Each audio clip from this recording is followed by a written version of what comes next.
아멘. 오늘 11월 21일 추수감사 주일입니다. 사도행전 43번째 시간인데요. 저희 오늘 말씀을 가지고 동일하게 이어서 추수감사절 말씀을 나누도록 하겠습니다. 오늘은 말씀에 이어서 성찬식 할 건데요. 그래서 우리 어린이들도 같이 말씀 오늘은 평소보다 조금 짧게 나누고 이후에 순서를 진행하도록 하겠습니다. 자, 오늘 13장으로 들어왔습니다. 지난주까지 12장을 마무리했고요. 우리 13장으로 들어왔는데 이번 장부터 또 큰 전환을 이루게 됩니다. 올 한 해 저희가 사도행전을 쭉 시작하면서 줄곧 거의 매주 만나왔던 우리 베드로 사도님을 이제 아쉽지만 작별의 인사를 고하고요. 이제부터는 바울과 떠나는 사도행전의 주된 내용 중에 하나죠. 전도 여행을 이제 들어가게 됩니다.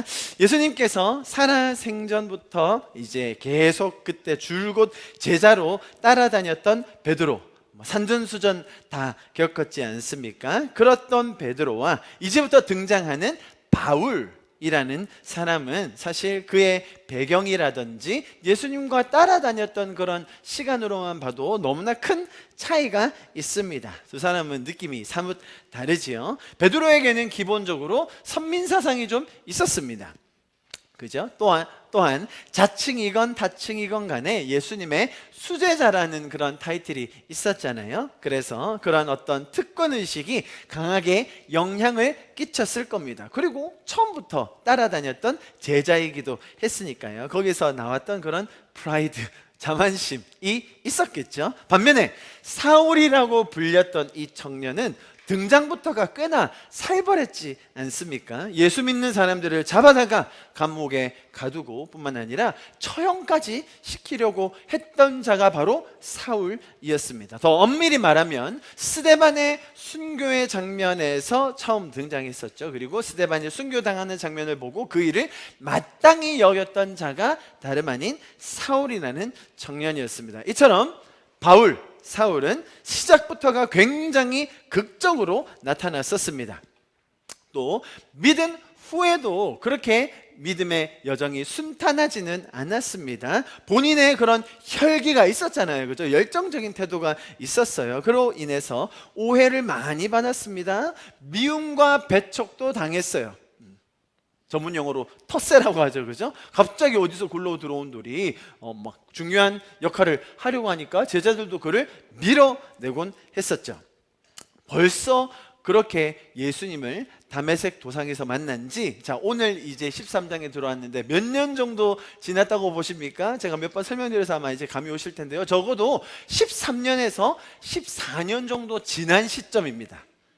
아시겠죠? 오늘 13장 이제 1차 전도여행이 시작되는 장면인데요. 지금 등장하는 바울은 처음에 예수님을 다메섹 도상에서 만난 이후 벌써 시간이 10여 년 지났다라는 것을 기억하면 좋겠습니다.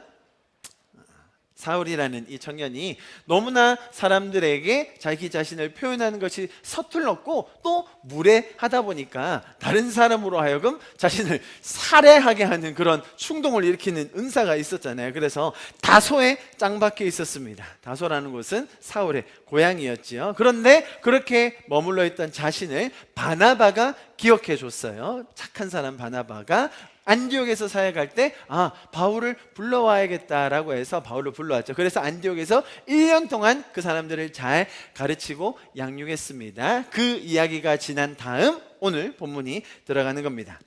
안디옥에서 1년 동안 잘 가르치고 사역했고 거기에서 사역했던 결과로 이제 자신들뿐만 아니라 바나바와 사울뿐만 아니라 다른 선지자와 교사들이 세워지게 되었는데요. 그게 13장 1절의 말씀이라고 제가 설명드렸죠. 보십시오. 이렇게 바나바와 제일 마지막에 사울뿐만 아니라 중간에 세 사람이 더 추가된 것을 볼 수 있습니다. 자, 이렇게 그 안디옥에서 잘 가르치고 양육해서 하나의 건강한 교회를 안디옥 교회를 세운 이후에 이제 바나바와 바울이 함께 첫 번째 전도 여행을 떠나게 됩니다. 사도행전 그리고 사실 바울이라는 이름을 딱 결합하면 우리에게 항상 떠오르는 것이 이 전도 여행이지 않습니까? 그 대망의 1차 전도 여행이 오늘 13장부터 시작해서 14장 전체까지 이르게 됩니다. 기간으로 치면 약 2년 정도 걸리는 여정길입니다.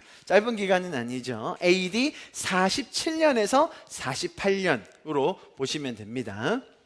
자, 이제 그리고 오늘 장면에서부터 이제 더 이상 사울이라는 이름을 쓰지 않습니다. 이제 사도행전의 저자인 누가가 바울이라는 이름으로 이 사울이라는 청년을 부르게 되는데요. 많은 분들이 사울은 예수 믿기 전 이름이고 바울은 예수님 믿고 나서 받은 이름이다 라고 생각하시기 쉬운데요. 성경을 쭉 읽어보면 꼭 그렇진 않습니다. 사울은 이미 로마의 시민권자였거든요. 사울이라는 단어는 히브리식 이름이고요. 바울이라는 이름은 헬라식 이름입니다. 그래서 유대인들과 함께 지낼 때는 사울이라고 부르는 게 맞았고요. 지금은 이제 누구를 대상으로 사역을 더 펼치게 됩니까? 헬라인들, 전 세계에 퍼져져 있는 사람들을 향해 일을 하기 때문에 저자 누가가 의도적으로 이 순간부터 이제 아예 바울이라고 부르게 됩니다. 원래 두 가지 이름을 다 가지고 있었다고 보는 게 맞습니다. 이제 그런데 이 순간에 걸쳐서 이제부터는 사울은 잊고 이제 바울로 들어가게 됩니다. 이해하시겠죠? 자, 아무튼 이제 13장에 들어와서는 여러 가지 변화와 새로운 시작이 조금 느껴지십니까? 이제 전도 여행을 쭉 들어갈 텐데요. 오늘은 서론적인 이제 초반 이야기를 하고 이제 다음부터는 여러 가지 지명도 나올 거고요. 또 사도행전에 나오는 그런 전도 여행과 함께 연결되는 서신서들이 많이 있거든요. 이제 그런 내용들 조금씩 살펴보면 사도행전이 더 풍성해질 것 같습니다. 자, 1절을 제가 그렇게 설명을 드렸습니다. 2절, 3절 보십시오. 주를 섬겨 금식할 때에 성령이 이르시되 내가 불러 시키는 일을 위하여 바나바와 사울을 따로 세워라 하니, 그래서 3절에 또 어떻게 합니까? 이에 금식하며 기도하고 라고 이렇게 표현되어 있습니다. 자, 먼저 금식에 대해서 좀 잠깐 나눌 텐데요. 왜냐하면 오늘 이 사울과 이제 죄송합니다. 저도 사울이라고 안 할게요. 바울과 바나바를 파송함에 있어서 안디옥 교회가 어떻게 했는지를 묘사되어 있는데 뭔가 금식이라는 것이 굉장히 중요한 파트처럼 여겨지게 설명이 되어 있습니다. 자, 여러분 보십시오. 금식이라고 우리가 흔히들 생각할 때는 금식은 어떤 응답을 받아내기 위한, 뭔가를 하나님으로부터 받아내기 위한 극단적인 수단, 방법으로 여겨질 때가 많아요. 여기서도 보시면 금식할 때에 성령이 이르셨다라고 되어 있잖아요. 그러니까 어떤 공식으로 사람들이 생각해요? 금식하면 하나님이 나타나시고 응답하신다, 그렇게 생각하기 쉬워요. 그리고 그렇게 성령님께서 말씀해 주신 것을 바탕으로 이제 중요한 일을 행해야 되잖아요. 그 중요한 일이 뭐였습니까? 안디옥 교회의 아주 중심 같은 인물이었던 바나바와 바울을 이제 파송하는데 앞서서 또 뭘 해요? 그렇게 중요한 일을 앞두고서 뭘 합니까? 또 금식했다. 아, 그러면 금식은 뭐다? 응답받기 위한, 그죠? 성령님께 뭔가 듣기 위한 하나의 방법, 또 아주 중요한 일을 하기 전에 행해야 되는 어떤 의식 정도로 생각할 때가 꽤나 많다는 것입니다. 여러분, 유대인들은요 기본적으로 율법에 보면 대속죄일에는 반드시 금식을 하게 되어 있습니다. 하지만 대부분의 경건한 유대인들은 거의 정기적으로 날짜를 정해놓고 금식을 했었습니다. 심지어 바리새인들은 금식을 어떤 수단으로 사용했었죠? 내가 더 경건하다, 내가 너희보다 종교 행위를 더 열심히 한다라는 그런 상징으로 금식을 이용하기도 했었죠. 그렇듯이 금식은 유대인들에게는 아주 익숙한 종교적인 행위였습니다. 자, 그런 행위들이 강조되다 보니까 바리새인들처럼 그것을 자신의 경건 혹은 종교성을 더 드러내기 위한 수단으로 쓰였던 것입니다. 자, 그러나 여러분 오해하시면 안 됩니다. 금식 자체가 나쁜 겁니까? 아니죠. 금식은 성경에서도 하나님이 뜻하신 바대로 그 의도대로 사용될 수 있다고 설명을 해놓고 있습니다. 이사야서가 대표적인 말씀인데요. 58장 6절 말씀 우리 같이 한번 한 목소리로 읽어볼까요? 금식에 관한 가장 잘 설명되어 있는 구절입니다. 읽어봅니다. 시작. 내가 기뻐하는 금식은 흉악의 결박을 풀어주며 멍에의 줄을 끌어주며 압제당하는 자를 자유하게 하며 모든 멍에를 꺾는 것이 아니겠느냐. 아멘. 자, 어떤 금식이 있다는 거예요? 하나님이 기뻐하시는 금식이 있다라는 거죠. 그런데 오히려 이것이 어디에 초점이 맞추어져 있습니까? 단순히 밥을 굶는 차원이 아니라는 거죠. 이해하시겠죠? 단순히 내가 음식을 좀 덜 먹어서 뭔가 극단적인 행위로 하나님 앞에 내 자신을 보여드리겠다가 아니라 오히려 이 구절에 보면 하나님의 의, 하나님의 정의, 하나님이 바라보시는 그 이웃들, 주변의 사람들을 세우고 살리고 돕는 그런 일에 동참할 수 있도록 하는 것이 금식이다. 그런데 어떤 금식이요? 하나님이 기뻐하시는 금식이다라고 설명되어 있습니다. 자, 이 한 구절만 봐도 금식이라고 생각할 때 우리가 어떤 마음을 가져야 할지에 대해서 새롭게 개념을 잡을 수 있는 것 같습니다. 자, 그렇다면 지금 이 사도행전 13장 저희가 전도여행 1차 전도여행을 들어가는 데 있어서 이렇게 금식이라는 표현이 나와 있는데 그 의미는 무엇으로 우리가 보아야 할까요? 자, 보십시오. 2절 보시면 주를 섬겨 금식할 때에 라고 되어 있는데요, 영어로 보면 아주 조금 더 분명하게 나와 있습니다. While they were worshiping the Lord and fasting. 무슨 말이냐면 주님을 예배하면서 동시에 뭐도 했어요? 금식도 했다라는 거예요. 그러니까 이들은 금식하는 이 행위 자체를 하나님을 예배하는 어떤 행동으로 여겼다는 거예요. 자, 잘 들어보십시오, 여러분. 안디옥에 와서요, 복음을 나누고 가르쳤던 바나바와 바울이 있었지 않습니까? 그곳에서는 유대인들이 많이 있었습니다. 당연히 이방인들도 있었지만 제가 지난번에 여러 번 설명드렸던 것처럼 안디옥이라는 그 지역 자체가 수많은 민족들이 모여서 살던 곳이었기 때문에 그 중에 유대인들도 꽤나 많이 있었습니다. 자, 그런데 바나바와 바울은 그들이 지키고 있었고 또 소중히 여겼던 그런 금식이라는 전통을 단순히 폐기시키지 않았다는 겁니다. 충분하게 그들이 가지고 있던 문화 또 전통을 존중했던 것이었죠. 자, 그것이 예를 들어 잘못된 죄적인 원리로 사용되고 있다? 그러면 바꿔야죠.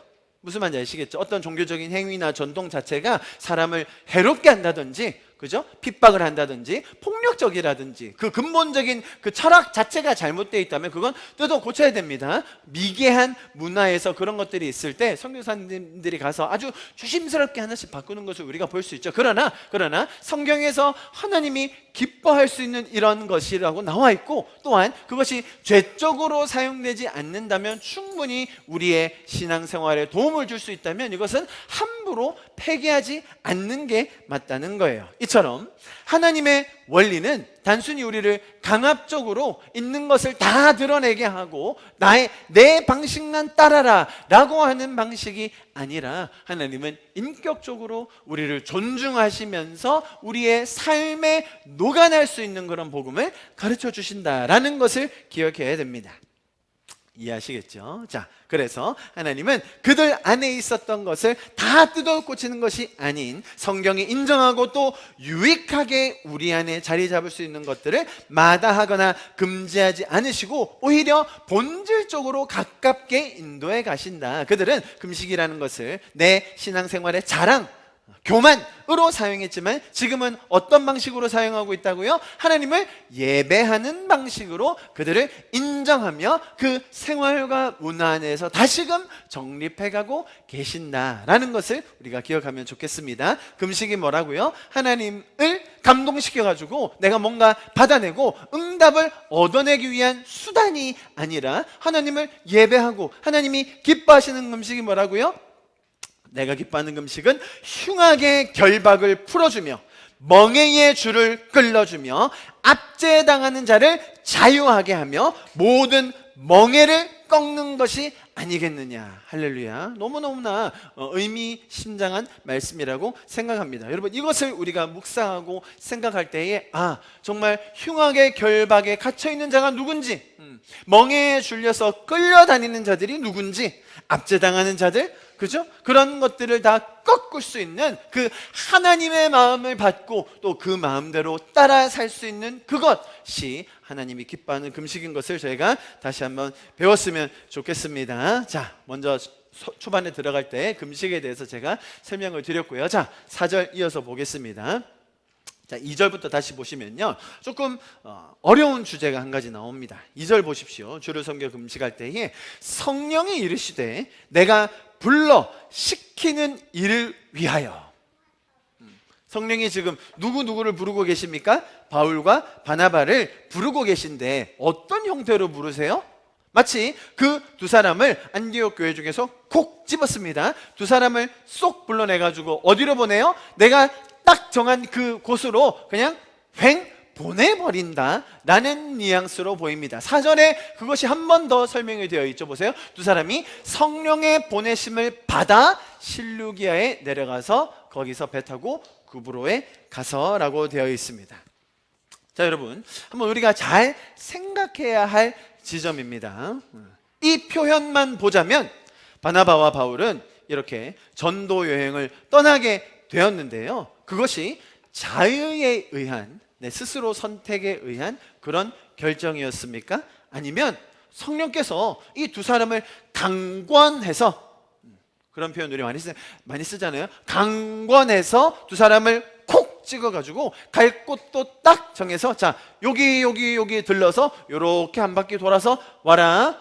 너희 둘은 내가 찍어서 보내는 거니까 순종해라 라는 어떤 그런 형태의 말씀으로 보여지지 않습니까? 문제는 뭐냐면요, 우리가 신앙생활 하다 보면 많은 분들의 어떤 간증과 신앙생활의 나눔을 듣게 되는데, 이런 식의 해석에 기반한 그런 간증이 너무 많다는 거예요. 아니, 나는 가기 싫었는데 하나님께서 강권하셔서 나를 보내셨다. 그죠? 내가 또 가기 싫어하니까 하나님은 뭘 동원하세요? 막 사고 나게 하시고 사업 망하게 하시고, 그래서 결국 제가 이렇게 하나님께 두 손 두 발 다 들고 항복해서 이 자리까지 왔습니다. 자, 보세요. 하나님이 콕 집어서, 지금 이 성경의 말씀처럼 콕 집어서 야, 너 이거 해! 라고 했는데 하나님 싫어요, 하기 싫어요, 안 할래요. 이놈이 개겨? 그래, 네 사업 잘 되나 보자. 쫄딱 망하게 해가지고는 야, 그래도 안 해? 아이고 주님, 제가 항복합니다, 그냥 제가 할게요 하고 했다라는 그런 간증 들어보신 적 있으십니까? 없으십니까? 한 100만 번은 들은 것 같은데요. 특별히 여러분, 신학교에 가잖아요. 어쩜 그렇게 사업 망해가지고 신학교 오시는 분들이 그렇게 많은지. 뭐 제가 이런 말 하기 좀 그렇긴 하지만, 보니까 장사 수완이 없으신데 괜히 장사하셔가지고 사업 망해가지고, 아니 신학교라도 받아주는 게 어디예요, 여러분? 그러면 너무 감사한 거 아닙니까? 그런데 해석이 어떻게 가냐면, 자기가 장사 못한 건 전혀 없고요, 하나님이 장사를 망하게 하셔가지고, 하나님이 망하게 하셨는데 결국 내가 나 정말 너무너무 하기 싫은데 신학교에 왔다라는 간증이 거의 신학교에 가면 한 80%는 되는 것 같아요. 저처럼 룰루랄라 오는 신학생이 별로 없더라고요.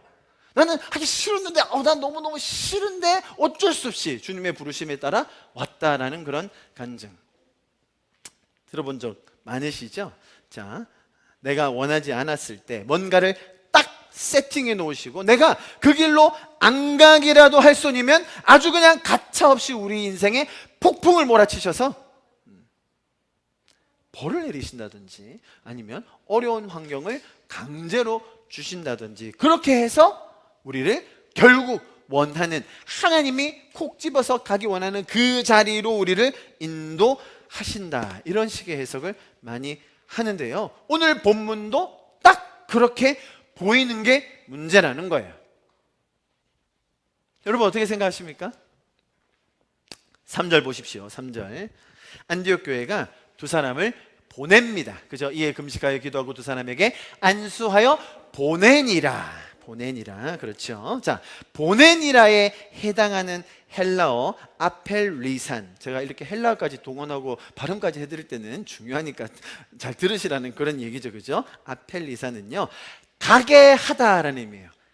해방시켜다, 어디로부터 풀어주다, 잡지 않고 이제 내버려두다. 그래서 성경에 어떻게 쓰였냐면요, 해방하다, 풀어주다, 가게 하다, 개인을 떠나 보내다라는 의미로 사용되었어요. 아시겠죠? 파송하는 게 아니라 그래 가세요. 그렇게 가고 싶으면 가세요. 우리가 내버려 둘게요. 좀 가세요, 이거예요. 우리가 장엄하게 하느님의 부르심을 받았으니 안수하고 파송합니다. 주님이 홀로 가신 그 길, 막 이러면서 막 그 파송식 할 때 항상 그 분위기 아시죠? 막 서로 막 뭐 어찌 할 바를 몰라서 울고, 제가 그런 파송식 가서 특송 많이 해봤거든요. 여러분 가면 얼마나 장엄하고 막 그냥 이렇게 뭔가 가기는 싫은데 그렇지만 또 이런 사명감과 부담감에 막 가는 그런 분위기가 있어요. 여러분 그런 분위기가 아니었고, 지금 어떤 분위기라고요? 그렇게 가고 싶으면 그냥 가세요. 이제 우리가 풀어줄게. 그냥 가시라고 하는 게 무슨 뭐라고요? 보내니라예요. 헬라어적인 의미는, 자, 이 성경의 저자인 누가는요, 인물을 주어 파송하는 그런 뜻을 가진 동사가 있어요. 그게 아포스텔로예요. 그걸 사용하지 않고 풀어주어 가게 하는 것을 뜻하는 아폴리오를 사용했어요. 이해하시겠습니까? 완전히 다른 뜻이에요. 나는 아무런 생각도 없었고 심지어 가기 싫었는데 억지로 파송식하는 게 아니라는 거예요. 오히려 정반대입니다. 지금 이 두 사람은요, 가고 싶어 죽는 거예요. 이해하시겠습니까? 그런데 사실 가기가 쉽진 않았죠. 왜요? 이 두 사람이 안디옥 교회를 세운 기둥 아닙니까? 어쨌든 그곳에 복음이 전파되고 나서 예루살렘에서 파송받아가지고, 그죠? 바나바가 바울 데려와가지고 거기서 1년 동안 잘 키우고 양육한 교회가 어디예요? 안디옥 교회예요. 그러니까 어떻게 교회를 세운 기둥이 교회를 떠난다? 본인들 마음이 불편했겠죠. 자, 그런데 이제는 어떻게 할 수 있어요? 갈 수 있어요. 왜요? 자신들과 같은 선지자적인 역할, 교사적인 역할을 할 수 있는 사람이 몇 명 더 생겼어요? 3명이나 더 생겼거든요. 할렐루야. 자, 이제는 그래서 마음을 놓고 편안하게 평안 가운데 떠날 수 있게 된 거죠. 그래서 막 가려고 하는 찰나에 성령님께서 어떻게 표현해 주세요? 내가 너희를 보낸다라고 어떻게 해주시는 거냐면 지지해 주시는 거예요. 이들을 지원해 주시는 거예요. 그들이 안수했다는 말은 하나님께서 이들을 인도하심을 축복했다는 뜻이고요, 풀어줬다 이런 뜻이 되는 거예요. 하나님의 명령에 의해서 강제로 붙들어 놓고 싶은데 보낸 것이 아니라 이 두 사람이 스스로 너무 가고 싶어 했음을 보여주는 장면입니다. 여러분, 우리가 오해하지 말기를 바랍니다. 나는 원하지도 않는데 성령이 강권적으로 역사하셔서 임하셔서 보내셔서 선교지에 가고 막 사역을 하고 전도하고 교회에서 봉사를 한다고 그런 오해하지 마시기 바랍니다. 이 장면은 오히려 내가 원하는 일, 내가 해보고 싶었던 사역을 성령님이 지지해 주시는 겁니다. 사실 그런 오해가 나올 수밖에 없는 또 다른 우리의 이런 신앙적인 연륜과 심리적인 이유 중에 하나가 뭐냐면, 기본적으로 사역한다? 저분 사역 잘합니다. 선교 잘해요. 그럼 우리는 어떻게 해요? 우리 어머니는 저분 뭐 예를 들어 아프리카 선교사입니다 이러면 아마 이렇게 모두 이런 반응이 나와요. 뭐 선교사다? 어디 뭐 시골에 개척교회란다. 아유, 무슨 뜻이에요 여러분? 측은한 마음, 불쌍한 마음. 사역해, 선교해. 뭐 신학교 교수나 뭐 이 정도면 뭐 괜찮죠. 뭐 중대형 교회 이상이다 뭐 그러면 괜찮은데, 뭐 개척했다, 뭐 선교사로 계시다 이러면 뭐 우리 안에 자연스럽게 드는 이런 측은한 마음, 불쌍한 마음이 생겨요. 일면 맞을 수도 있어요. 세상에서 하는 그런 일의 개념, 혹은 그들이 받는 보수나 사례의 기준, 또 그 일에 대한 성공과 실패의 척도가 사실 세상에서 하는 일과 또 이런 사역이 분명히 차이가 있어요. 다릅니다. 네, 맞습니다. 그렇기 때문에 어느 쪽 한쪽을 더 측은히 여기는 것이 아니라 오히려 서로를 더 배우고 알아가는 것이 중요합니다. 여러분, 마냥 측은하고 불쌍하게 볼 필요 전혀 없습니다. 여러분 잘 들어주십시오. 제가 진심으로 이것은 제 개인의 경험을 담아서 하는 얘기입니다. 주님을 섬긴다는 것, 사역한다는 것, 지금 뭐예요? 전도 여행을 떠난다는 것, 사실은 엄청나게 영광스러운 자리예요. 선교지에서 산다는 것, 여러분 불쌍하게 볼 일이 아니라 사실은 우리가 부러워할 수 있는 일이에요. 분명히 은사에 따라, 그죠? 그런 섬김에 대한 구분이 있습니다. 내가 정말로 그런 환경에 맞지 않고 도저히 할 수 없는 사람인데 그렇게 할 필요 없어요. 그러나 그렇게 부르심을 받아 또 순종하는 마음으로 그런 영광스러운 자리에 있을 수 있다. 여러분 정말로 하나님께서 주신 그 영광스러운 은혜임을 알아야 됩니다. 할렐루야. 여러분, 제가 담임 목사로서 이렇게 주의 일을 더 많이 하는 게 여러분 솔직히 부러우셨죠?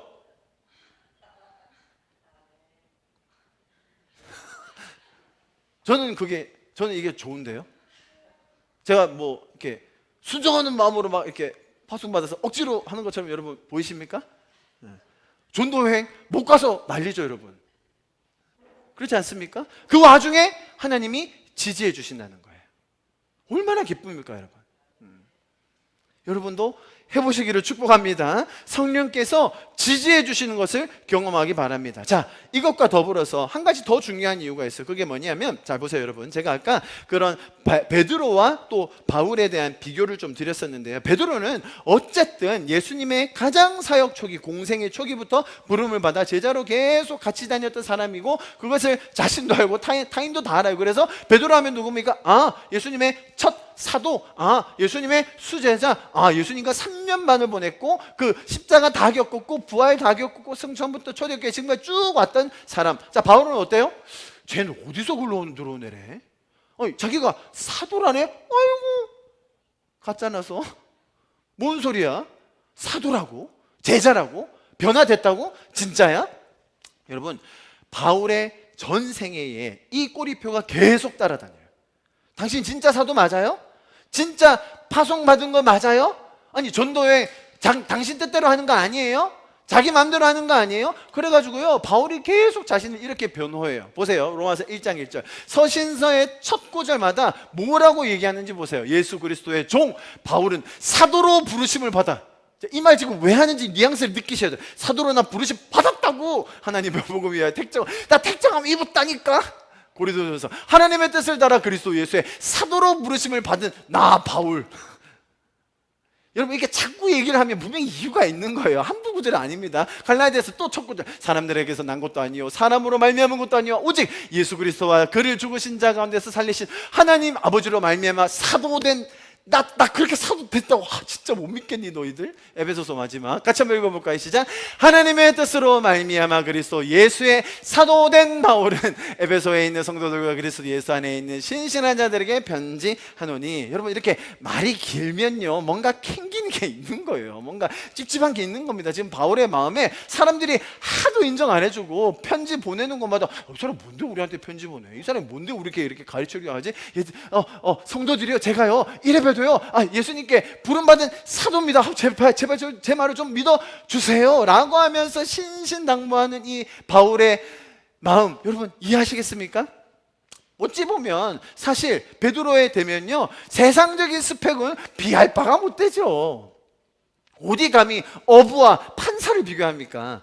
쉽게 말하면요 그 정도 급 차이 나죠. 그런데 이 신앙생활 안에서는 이 바울의 자격지심을 감출 수가 없는 거예요. 그래서 오히려 더 성령께서 어떻게 이를 인도해 주셨어요? 그래, 내가 너 콕 집었다. 너 가고 싶지? 내가 콕 집었으니까 너 가라. 자, 이 맥락이 어떤 맥락인지 아시겠죠? 바울은 너무너무 가기 싫은데, 바울은 정말 안 가고 싶어 죽겠는데, 어떻게 해서든 거부하고 싶은데 주님이 나를 콕 집으셔서 보내신 겁니까? 오히려 가고 싶어하는, 여러분 바울 혈기 아시잖아요. 바울의 그 마음 아시지 않습니까? 바울에 막 전하고 싶고 막 얼마나 극적인 변화를 경험했는데요. 정말 내 목숨 다 걸어서 그리스도인들 다 잡아 색출해서 죽여버리겠다라고 했던 그 자신에게 정말 나타나신 놀라운 하나님을 증거하고 싶은 마음이 얼마나 컸는데, 그것 하려고 하다 보니까 매번 할 때마다 어떻게 됐어요? 여러분, 다메섹에서 3년 동안 그렇게 했습니다. 그러니까 어떻게 됐어요? 결국 사람들이 너무 열받아가지고 바울을 죽이려고 했다니까요. 그래서 어떻게 했어요? 다른 제자들이 광주리에 담아가지고 탈주시켜줬습니다. 그래가지고 예루살렘에 왔는데 제자들도 만나보려고 하니까 제자들이 안 만나줘요. 어디서 굴러 들어온 돌이 말이야 자꾸 우리를 만나려고 해. 그래가지고 대표로 베드로가 가서 한번 딱 만나줬어요. 그랬더니 베드로는 그냥 또 그새를 못 참고, 베드로가 잘하는 게 있거든요. 그게 뭔지 아세요? 변론하는 거. 그리고 항상 변론하면 어떻게 해요? 다 이겨요. 아무도 못 당해내. 그러니까 예루살렘에 와서는 얼마 만에 쫓겨납니까? 2주 만에 쫓겨나요. 생명의 위협을 받아가지고. 그래서 결국 하나님께서 이를 어디로 보냅니까? 다소로 보내신 거예요. 그 다소에서 10년을 있어요. 자, 여러분 한번 생각해 보십시오. 다소에 고향에 그 일을 겪고 그 자기 인생 통째로 바꾼 그 만남의 경험과 자신의 미성숙함과 무례함으로 사역했던 그런 두 번의 일들, 다메섹과 예루살렘, 그리고 나서 결국 이제 다소로 돌아와서 보냈던 10년, 그 10년 동안 바울의 마음이 어땠을까요? 하나님께서 그 바울을 정말로 친밀하게 많이 만나 주셨을 거예요. 그리고 바울이 원했던 그런 일들을 할 수 있도록 하나님이 정말로 진중하게 또 아주 깊은 자세를 가질 수 있도록 하나님께서 일해 주신 겁니다. 그래서 바나바에게 사울, 그때 당시 사울을 생각나게 하셔서 안디옥에 와서 실제적으로 교회를 1년 동안 세우는 경험을 하게 하셨고, 이제 드디어 바울이 주도적으로 가기 원하는 그때에 하나님이 지지해 주시면서 성령의 일을 파송해 주시면서 나가는 것이 뭐라고요? 이 1차 전도 여행이라는 겁니다. 여러분 이해하시겠죠? 그죠? 이렇게 정말로 무례하게 자기 스타일대로 혈기에 넘쳐서 살고 있던 바울을 다듬어 가시고 또 성숙하게 하셔서 동시에 그가 부름받은 것이 있거든요. 그에게 있는 또 자신만의 기질과 또 특징과 그런 은사가 있거든요. 그것들을 하나님께서는 절대로 무시하지 않으시고 오히려 가장 선한 방법으로 세워주시고 안디옥 교회라는 이 공동체와 함께 일하게 하신다라는 것, 하나님의 일하시는 방식임을 오늘 본문을 통해서 우리가 배울 수 있게 되는 것입니다. 할렐루야. 자, 다음 장면 넘어갑니다. 두 사람이 성령의 보내심을 받아 실루기아에 내려가서 거기서 배를 타고 어디로 갑니까? 구브로에 갑니다. 구브로는 우리가 잘 아는 사이프러스라는 섬입니다. 아주 큰 섬이에요. 거기에 지역 이름이 살라미. 그리고 다음 주에는 어디가 나오냐면 바보가 나와요. 바보라고 하니까 바로 아이들이 다 바보 이렇게 쳐다보지 않습니까? 바보는 바보들만 사는 곳 이름이에요. 몰랐죠? 다음 주도 듣고 싶죠? 살라미와 바보라는 지역 이름입니다. 이 구브로라는 큰 섬 안에 있는 살라미 바보 지역 이름이에요. 그래서 다음 주에는 바보에서 겪었던 그 총독과 마술사 다음 주에 보도록 하고요. 자, 오늘은 어디로 먼저 출발했는가 보십시오. 성령의 보내심을 받아 실루기아로 내려가 구브로라는 곳에 갔습니다. 자, 그들이 선정한 첫 지역이 구브로였습니다. 왜 이 사이프러스 섬이었을까요? 하나님께서 보내시는 이런 전도 여행은 일단 보통 교회에서 전도 여행 보내면 어디로 보냅니까? 거지 전도 여행 이러면 저기 떨어진 그죠? 섬, 시골, 막 인적 없고 낙도 같은 곳 이런 거 보내잖아요. 왜요? 좀 빡세게 훈련도 시키고 좀 거칠게 그런 곳에 가서 경험도 하라고 막 보내지 않습니까? 그게 해병대식 사람의 심리입니다. 하나님께서도 그런 마음으로 이렇게 초장부터 좀 빡센 곳으로 보내기 위해 이렇게 구브로로 보내셨을까요? 전혀 아닙니다. 여러분 11장 20절에 뭐라고 나와 있었냐면 그 중에 구브로와 구레네 몇 사람이 안디옥에 이르러 헬라인에게도 말하여 주 예수를 전파하니. 자, 이게 어떤 장면이냐면요. 자, 예루살렘 교회에 본부가 있었습니다. 안디옥 교회에 먼저 누가 가서 말씀을 전했다고요? 구브로 사람과 구레네 사람들이 말씀을 전해요. 이름 없는 무명의 성도들이었습니다. 그래서 그곳에서 복음이 전해지고 나누어진다라는 소식을 듣고 예루살렘 본부에서 보낸 사람이 누구예요? 바나바였어요. 왜 바나바를 보냈죠? 바나바 고향이 어디라고요? 구브로라는 거예요. 아시겠죠? 바나바의 고향이 구브로기 때문에 그 안디옥에서 일어나는 그 일들을 주도하고 있는 사람과 동질감이 있기 때문에 바나바를 안디옥에 보냈던 것이고요. 자, 지금은 동일하게 첫 번째 전도 여행을 감에 있어서 가장 익숙한 곳, 그죠? 안디옥 교회에게 또한 동시에 이 바나바 자신에게 가장 익숙한 이 구브로로 먼저 가는 거예요. 이해하시겠죠? 그래서 여러분 하나님께서는 이 두 사람을 강제로 억지로 사명감을 고취시키시면서 하드 트레이닝의 여정으로 이들을 1차 전도여행을 보내신 게 아니라는 겁니다. 이해하시겠죠? 오히려 가장 익숙하고 그들이 가장 잘 사역할 수 있는 그런 곳으로 하나님께서 이들을 첫 번째 장소로 인도해 주셨다라는 것을 우리가 볼 수 있게 됩니다. 자, 여러분 오늘 본문 조금 짧게 저희가 봤습니다. 제가 세 가지를 설명드렸는데요. 첫 번째는 금식이라는 주제였습니다. 그죠? 금식이 어떤 것이었습니까? 하나님께 뭔가를 얻어내기 위한 극단적인 수단이나 방식, 어떤 방편이 아니라 오히려 하나님께서 그들의 문화를 존중하시며 일하신다라는 하나님의 인격적인 사역의 방식을 우리가 배울 수 있었던 것이었고요. 두 번째, 성령님께서 그들을 택하셔서 보내신다. 그것이 우리의 의지와 상관없이 우리의 의도와 반하는데도 불구하고 하나님께서 강제로 막 억지로 우리의 팔을 꺾어서 보내시는 것이 아니라 오히려 그들이 그렇게 원하는 중에 정확한 때가 되었을 때에 하나님께서 그들을 보내주시는 것을 지지해 주시는 장면, 그죠? 동시에 안디옥 교회가 그들을 축복하면서 안수해서 그들을 풀어놓아주는 장면을 통하여 동일하게 하나님께서 우리의 삶에 얼마나 인격적으로 일하시는지, 거기와 바로 연결되어서 하나님은 우리를 초장부터 아주 힘들게 빡세게 해병대식으로 트레이닝을 시키는 것이 아니라 오히려 우리가 가장 익숙하게 사역할 수 있도록, 그죠? 그렇게 우리를 선하게 인도해 가신다라는 것을 오늘 본문을 통해서 배우게 되었습니다. 여러분, 이렇게 인격적으로 일하시고 또 우리를 가장 잘 아시는 하나님께서 우리의 삶에 이렇게 선하게 주님의 뜻을 쫓아 살 수 있게 우리를 도와주시고 인도해 주심을 더 깨달아 하나님과 날마다 더 동행하며 그분의 지지함을 받는 이번 한 주가 될 수 있기를 간절히 축복합니다. 할렐루야, 아멘. 오늘 우리 추수감사절 맞아서 좀 같이 성찬을 나누기 원합니다. 우리 장로님 두 분 좀 앞에 나오셔서 성찬 세트를 좀 나눠주실 수 있으면 좋겠습니다. 여러분, 우리는 하나님의 이 은혜에 덧입어서 사는 성도들입니다. 하나님께서 우리를 가장 잘 아시고 우리의 성향과 우리의 정확한 때와 또 우리의 가야 할 바를 너무나 잘 알고 계시는 그 주님이 우리를 지지해 주시는 것, 우리를 응원해 주시는 것, 여러분, 그것이 신앙입니다. 우리가 죄 가운데 살면서 어디로 갈 바를 몰라 헤매고 있을 때에 하나님께서 우리를 위하여 먼저 일하심으로 우리가 이렇게 주님의 은혜를 누릴 수 있음에 감사합니다. 제가 먼저 같이 기도하고 우리 성찬식을 진행하도록 하겠습니다. 사랑하시는 하나님, 감사합니다.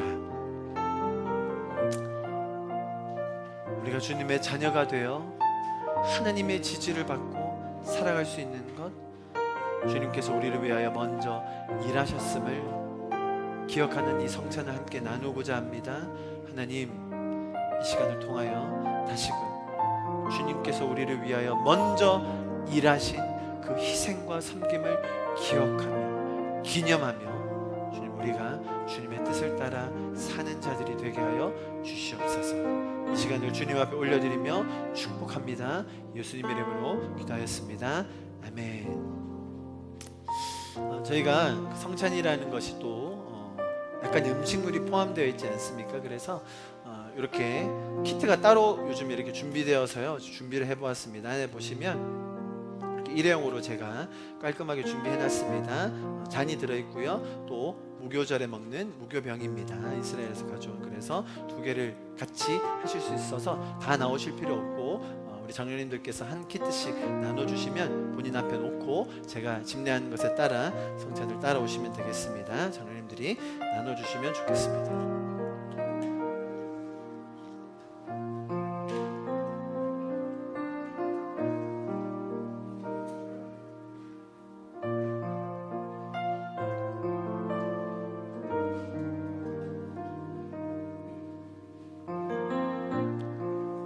어린이들도 하나씩 받습니다. 조심해서 열어요.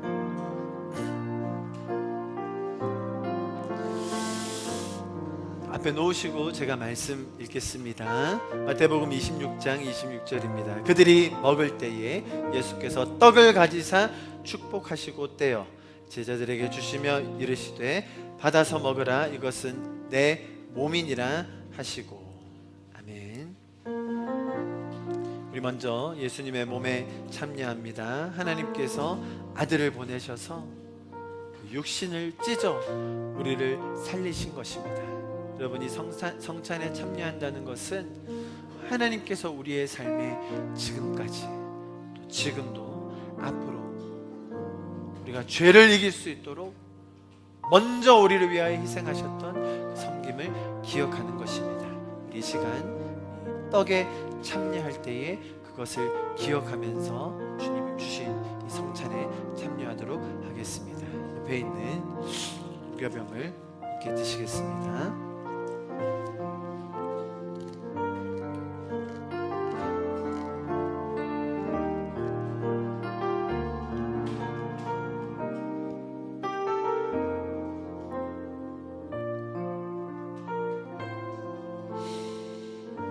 주님 감사합니다. 하나님이 우리가 아직 죄인 되어 있을 그때에 먼저 보내주신 그 아들 예수 그리스도로 말미암아 우리가 완전히 새로워지고 주님 안에서 이 영광스러운 은혜에 동참하게 하여 주셔서 감사합니다.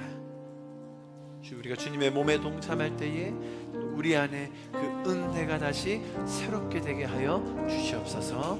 감사합니다. 예수님의 이름으로 기도하였습니다. 아멘. 마태복음 26장 27절과 28절입니다. 또 잔을 가지사 감사하기도 하시고 그들에게 주시며 이르시되 너희가 다 이것을 마시라. 이것은 죄 사함을 얻게 하려고 많은 사람을 위하여 흘리는 바 나의 피 곧 언약의 피니라. 아멘. 잔을 꺼내셔서 조심하셔서요 뚜껑을 여시겠습니다.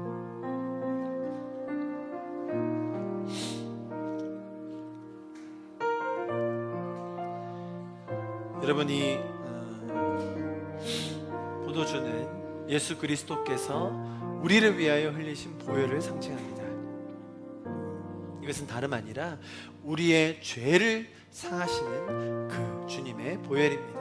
우리는 예수 그리스도 보혈의 공로로 말미암아 하나님의 은혜로 구원을 받은 성도들입니다.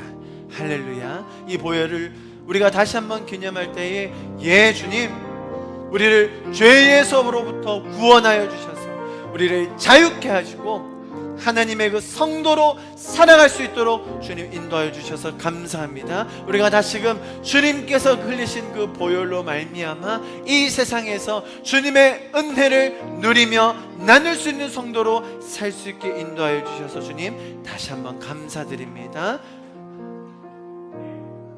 하나님 이 보혈로 말미암아 우리가 이것을 기념함으로 말미암아 다시금 우리 안에 그 은혜가 새롭게 되게 하여 주시옵소서. 감사합니다. 예수님의 이름으로 기도합니다. 아멘. 이 시간 주님께서 주신 이 보혈의 성찬에 참여하도록 하시겠습니다.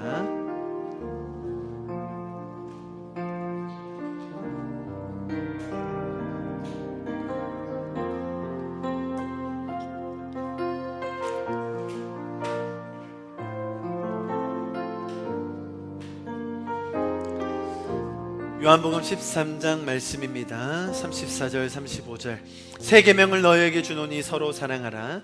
내가 너희를 사랑한 것 같이 너희도 서로 사랑하라. 너희가 서로 사랑하면 이로써 모든 사람이 너희가 내 제자인 줄 알리라. 아멘. 로마서 6장 11절입니다. 이와 같이 너희도 너희 자신을 죄에 대하여는 죽은 자요 그리스도 예수 안에서 하나님께 대하여는 살아있는 자로 여길지어다. 로마서 5장 8절 말씀 우리가 아직 죄인 되어 있을 그때에 그리스도께서 우리를 위하여 죽으심으로 하나님께서 우리에 대한 자기의 사랑을 확증하셨느니라. 할렐루야.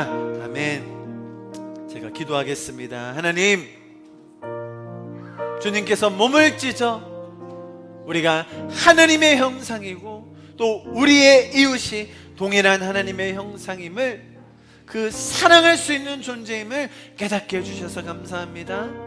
주님 우리가 아직 죄인 되어 있을 그때에 우리가 그리스도 안에 죽어 있었을 그때에 우리가 다시 산 자로 그 생명을 얻을 수 있는 자로 우리를 불러주시고 일으켜주심을 감사합니다. 우리가 그것을 기념하는 이 성찬에 참여하였습니다. 하나님 다시 한번 그 은혜에 감격하며 감사합니다.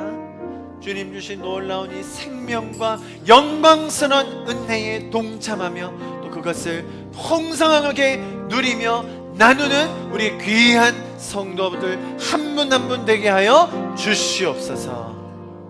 지금은 우리 주 예수 그리스도의 무한하신 은혜와 우리를 위하여 먼저 일하셔서 우리를 가장 잘 아셔서 우리를 지지해 주시는 그 하나님의 마음과 우리와 동행하시며 우리의 갈 바를 아셔서 선한 길로 인도하여 주시는 그 성령님의 역사하심이 지금 이 자리에 앉아서 정말 은혜로 성도됨에 감사하며 그 감격을 누리기 원하는 우리 성도분들 한 분 한 분 가운데 가정과 학업과 사업터 가운데 또 이 자리에 함께하지 못하지만 또 함께 예배에 동참하기 원하는 수많은 주님의 성도들 가운데 지금부터 영원토록 이 은혜가 함께 하시기를 간절히 축원하며 기도하옵나이다. 아멘.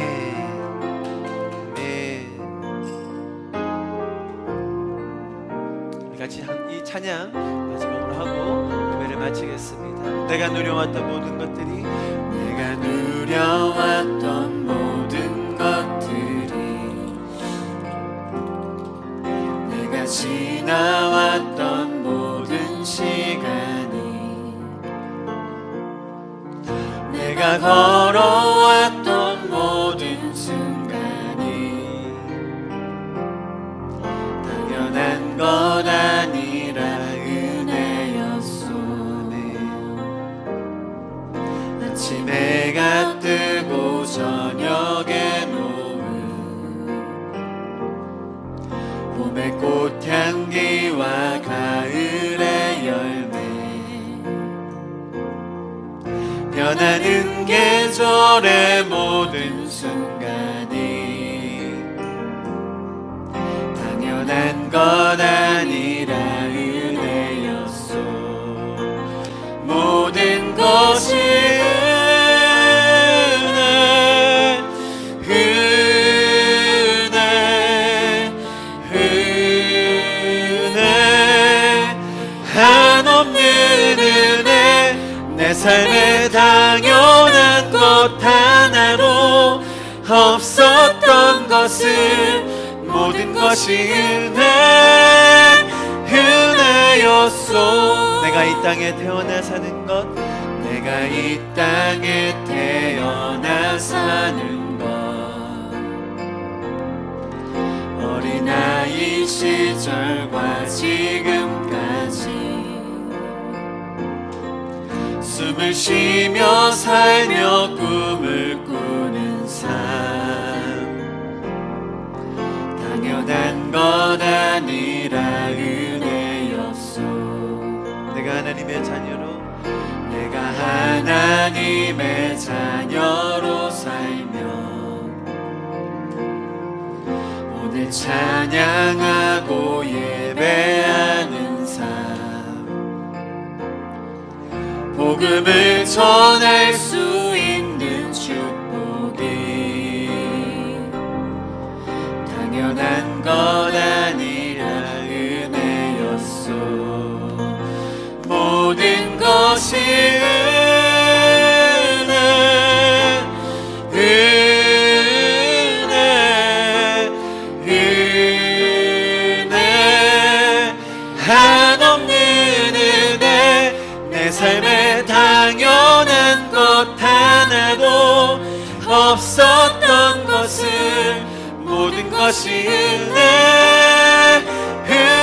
은혜였소. 모든 것이